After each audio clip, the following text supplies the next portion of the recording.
आखिरकार समाजवादी पार्टी ने आजमगढ़ की लालगंज लोकसभा से दरोगा सरोज को अपना प्रत्याशी बना ही दिया। तो कुल मिलाकर आजमगढ़ से भाजपा और सपा ने अपने अपने प्रत्याशियों की घोषणा कर दी है। आजमगढ़ की सदर सीट के जैसे ही इस सीट का भी मामला है। दरोगा सरोज पुराने सपाई हैं, लेकिन 2014 के लोकसभा चुनाव से पहले ही वो भाजपा में शामिल हो गए थे। हालांकि 2014 में लालगंज सीट से उन्हें प्रत्याशी नहीं बनाया था भाजपा ने। इसके बाद 2017 के विधानसभा चुनाव में लालगंज से भाजपा का विधानसभा प्रत्याशी बनाया गया था दरोगा सरोज को, लेकिन वो चुनाव हार गए थे। इसके बाद उन्होंने फिर से समाजवादी पार्टी में वापसी किया। अब जाकर पार्टी ने उन्हें टिकट देकर उन्हें एक बड़ी जिम्मेदारी सौंपी है। हालांकि लालगंज में मुकाबला इतना आसान नहीं है, क्योंकि भाजपा ने भी इस सीट से अपने सबसे भरोसेमंद नेता नीलम सोनकर को टिकट दिया है। इससे पहले भी समाजवादी पार्टी ने दरोगा सरोज को 2012 के विधानसभा चुनाव में मेहनगर विधानसभा सीट से समाजवादी पार्टी का उम्मीदवार बनाया था। बता दें कि लालगंज से 2024 लोकसभा का टिकट घोषित हो जाने के बाद पार्टी के पदाधिकारियों की बेचैनी भी खत्म हो गई। वहीं अगर बात करें दरोगा सरोज की, तो उनकी उम्र 68 वर्ष की हो चुकी है। 1 जनवरी 1956 को उनका जन्म आजमगढ़ जिले में हुआ था। उनकी पत्नी का नाम पट्टी देवी है।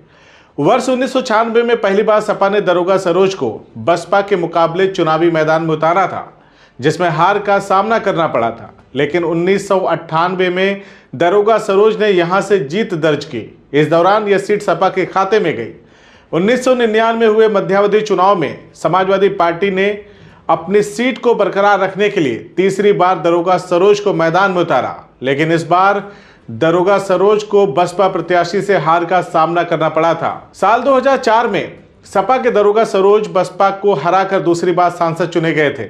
1996 से 5 चुनावों में 2 बार लालगंज लोकसभा सीट पर सपा दरोगा सरोज के जरिए कब्जा जमा चुकी है। वर्ष 2009 में संपन्न हुए चुनाव में सपा प्रत्याशी तीसरे पायदान पर चले गए थे।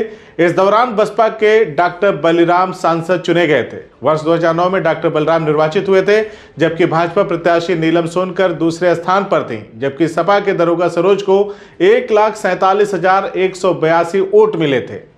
लोकसभा चुनाव की तैयारियों में जुटे पूर्व सांसद दरोगा सरोज को 16 नवंबर 2012 को उस समय करारा झटका लगा, जब सपा ने प्रत्याशियों की पहली सूची में लालगंज लोकसभा से दूसरे चेहरे को उतार दिया।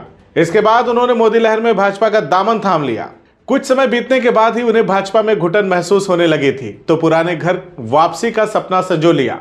दरोगा भारतीय जनता पार्टी नेतृत्व से बार बार कहते रहे कि हमें टिकट ना सही, कोई पद तो दे दो, लेकिन तवज्जो नहीं दी गई। बकौल दरोगा सरोज वह दिल्ली में थे। उसी समय सपा लखनऊ कार्यालय से एक कॉल आती है। इसके बाद दरोगा सरोज फ्लाइट से सीधा लखनऊ पहुंचते हैं, जहां सपा के राष्ट्रीय अध्यक्ष अखिलेश यादव के पास पहुंचते हैं। अखिलेश यादव ने दरोगा को फिर से पार्टी की सदस्यता ग्रहण कराई। अब अपनी पुरानी पार्टी में आकर दरोगा सरोज को सुकून महसूस हो रहा था। ये उस वक्त दरोगा सरोज का बयान था, जब दरोगा सरोज भाजपा छोड़कर सपा में शामिल हुए थे। बहरहाल तमाम अंदेशों को दरकिनार करते हुए अखिलेश यादव ने दरोगा सरोज पर फिर से भरोसा जताया है। अब वो पार्टी के भरोसे पर कितना खरे उतरते हैं, ये देखने का विषय होगा, क्योंकि भाजपा के लिए अब आजमगढ़ बेगाना नहीं है। भाजपाई भी एयरपोर्ट और राजकीय विश्वविद्यालय, अटल आवासीय विद्यालय जैसे विकास कार्यों से आजमगढ़ को साधने के लिए आतुर हैं। बहरहाल चुनावी खबरों से आपको अपडेट करते रहेंगे। CIB इंडिया न्यूज देखने के लिए आप सभी का शुक्रिया।